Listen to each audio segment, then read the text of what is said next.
Saya udah tiap hari jalan sekarang, yang bertahap, 1,5 kilometer, 2 kilometer. Saya tadi udah mulai ban dikit, sudah mulai sedikit plank. Tadi, ya walaupun baru 15 detik.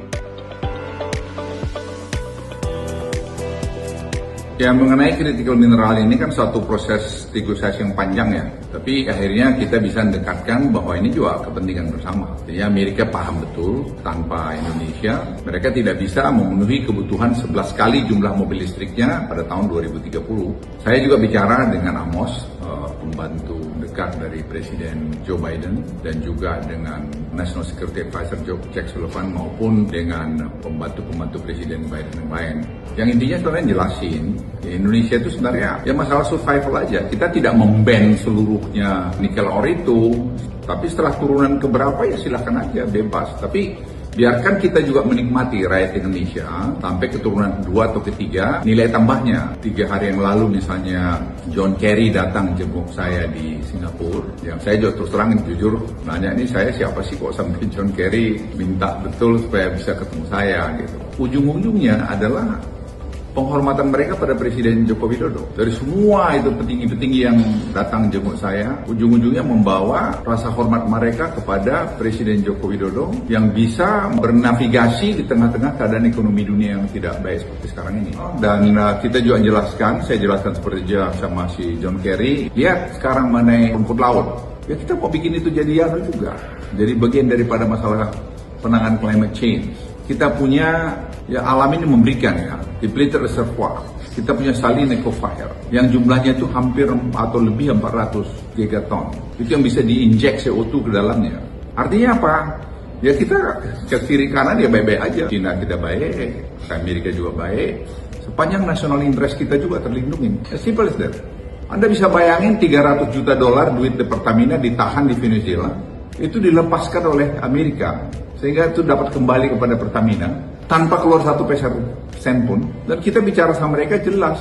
Ya kalau Anda memang teman sama kami, ya buktikan nomor kawananmu gitu. Kita nggak pernah against kalian kok. Kita tuh adalah hanya membeda kepentingan nasional Indonesia. Itu aja. Dan mereka menghargai sikap itu.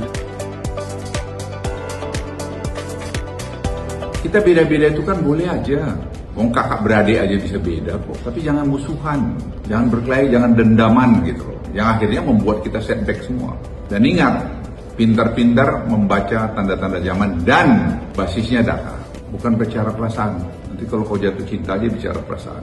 Kau tanyalah hatimu yang paling dalam. Apa sih yang sudah kau lakukan buat Republik ini? Jangan kita gampang judge orang lain gitu loh. Bilang ingusan lah, bilang pengkhianat lah. Siapa sih yang mau jadi pengkhianat? Dan itu saya sampaikan pada teman-teman saya TNI. Kita harus dewasa. Kita rata-rata umur 70-an saya bilang. Ngapain mesti berantem? Kita ngasihkanlah masukan-masukan bagaimana membuat Indonesia lebih maju ke depan. Jangan terus mentorpedo apa yang sudah sukses story seorang. Tidak akan ada satu presiden pun yang akan menyelesaikan seluruh masalah bangsa ini. Tidak akan. Kenapa mesti berkelahi? Pak Jokowi sudah menunjukkan kebesaran jiwanya, rekonsiliasi dengan Pak Prabowo. Dan hasilnya kan sekarang bagus. Ya itu aja kita pegang. Jadi jangan baperan lah, jangan terus ya, gampang nuduh kiri, nuduh kanan itu. Kalau kau nggak suka ya jangan pilih, habis. Apalagi kau dengan milenial sekarang ini. Siapa sih yang bisa ngatur milenial? Cucu saya, apa saya bisa ngatur pilihlah ini, pilih sebadu? Nggak bisa. Dia dengan teman-temannya punya sendiri sudah, punya mau sendiri. Ya mungkin ada benar, tapi mungkin saya juga enggak juga sih. Karena sekarang anak-anak muda di kantor saya, itu anak-anak hebat, tapi bukan itu aja, hatinya bagus menurut saya. Banyak sekali yang presiden paham betul mengenai mereka ini, mengerti mengenai uang, tidak bisa dimain-mainkan oleh negara lain, dan tidak bisa juga dimainkan oleh para pengusaha. Mereka strict, tapi memberikan solusi. Jadi saya tidak pernah khawatir ya, melihat masa depan kita. Karena banyak anak-anak Indonesia yang jauh lebih hebat dari saya. Dan doa saya cuma satu aja, biarlah mereka itu nanti terus membawa Indonesia ini ke depan. Ya sudah sangat bisa, nggak ada masalah. Dan juga arahan apa sih anak bos saya itu udah paten-paten semua itu kok. Udah jago-jago kok itu. Tidak ada kebebasan absolut itu. Saya berkali-kali sampaikan tuh, kebebasan bertanggung jawab.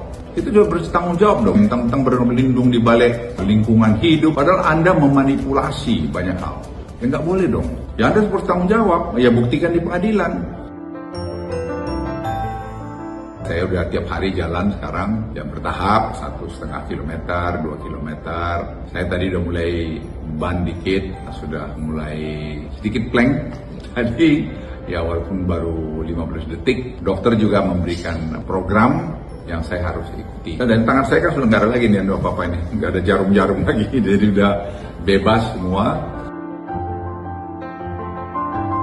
Ya saya sih tergantung dokter aja, ya, karena istri saya sekarang berperan sangat penting dalam hidup saya. Tapi semua langkah-langkah saya laporin Bapak Presiden, dan Bapak Presiden memberikan arahan, Pak Luhut upayakan sesempurna mungkin recovery-nya, ya baru kembali ke Jakarta.